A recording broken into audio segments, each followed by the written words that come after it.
My brethren, count it all joy when you fall into various trials, knowing that the testing of your faith produces patience. But let patience have its perfect work, that you may be perfect and complete, lacking nothing. So, I guess the question is, can you really know God if you never go through suffering? And also, can you even know yourself if you never suffer? Okay, and here's my opinion on that question. I feel like no, you can't truly get to know God without suffering, because it's through the suffering that you get to know him and you begin to look at him differently. As I ask myself, if I didn't have problems in my life, if I never went through a heartbreak in my life, if I never experienced lack and poverty, if I never been in the circumstance that I am in now, would I even be seeking God for real? Would I be like, God, I need to hear your voice. God, I need you to lead me every step of the way. God, I need your ways. God, I'm trying not to let, God, I need your peace. God, help me to keep my temperament, Lord. Would I be seeking God the way that I am if I didn't have this type of suffering? And the answer, no. If I didn't have problems in my life, I wouldn't have started seeking God or looking for God or desiring God or wanting God in a real way. And it starts because I need him, but that I need him for a problem or I need him for a circumstance, but that is not where it ends. It is in this suffering that I get to know God, because I am seeking him, right? I am asking God, what's your will for your life? What you want me to do? I don't want to do nothing without you right now, God. So what is your plan for me? What's the steps that I need to take, God? What do I need to do?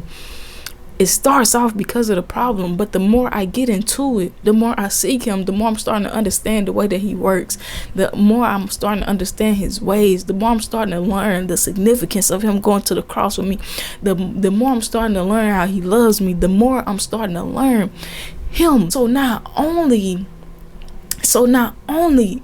I started off seeking him to be the rescue to my problem, and that's it. I just needed a rescue to my problem. But as I continue to seek him, I'm getting to know him as a friend. I'm getting to know him as a counselor. I'm getting to know him as a father. I'm getting to know that he actually really do love me. I'm getting to know the grace that he has for me. So it's through this suffering, it's because of the catalyst of the suffering, that I truly get to know God, so that when I get to the other side of my circumstance, or the other side of this heartbreak, or the other side of this death, or the other side of whatever the suffering may be, I'm not like, okay, God, thank you, I'm out. But it's like, God, I don't want to leave you, because you was here with me there. You brought me through this, and I got to know you in this way. You my best friend now. I don't want to leave you. And to be honest, if I got everything that I wanted right now, I probably wouldn't still. I don't feel like I'm gonna be honest with y'all and myself, I don't feel like I genuinely have a relationship with God to where, if this is a question, if God blessed you and gave you everything you've been praying and begging for now, would you still seek him the way that you do? And the answer to that question for me is no, because if I got everything, because I haven't fully developed that relationship with him past my need. I haven't developed a relationship past my need with God. As long as that is my relationship with God. I need you, and that's all. It's not I want you. It's not I truly love you. It's not I really appreciate you. It's a relationship based on need.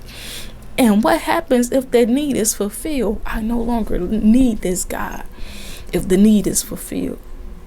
Right? Well, that's just being honest. So it's like I'm in a place where it's like, okay, this suffering, this is to get to know you.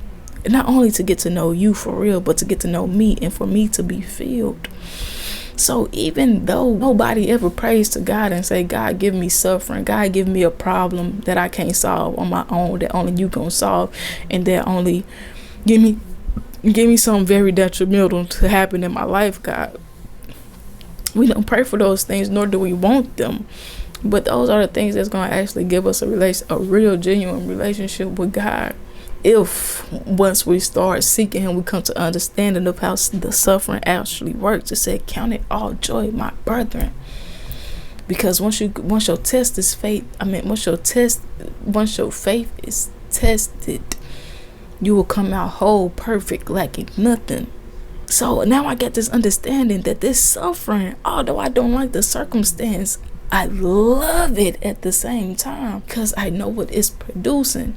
So God, I'm not only looking for out in this situation, I'm looking for the growth within me in this situation. Like, how do I grow under this pressure, God?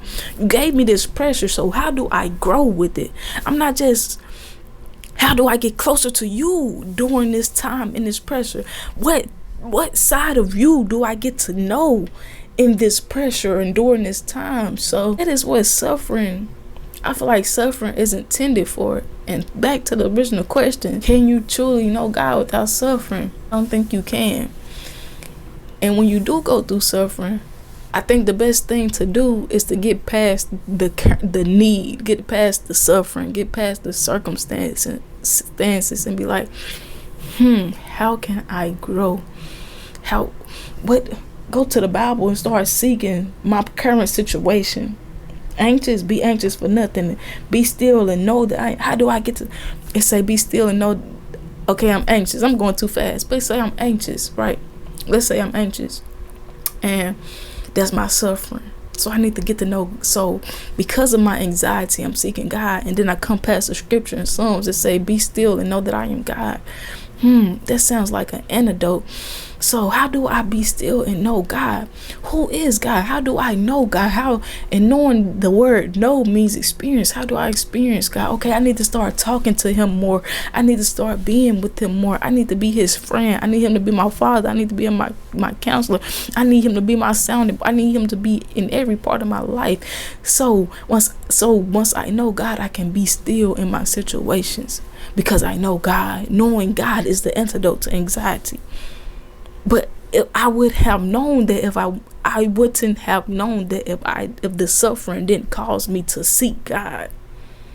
So yeah, I done went to another side and I don't even know the point where I started at.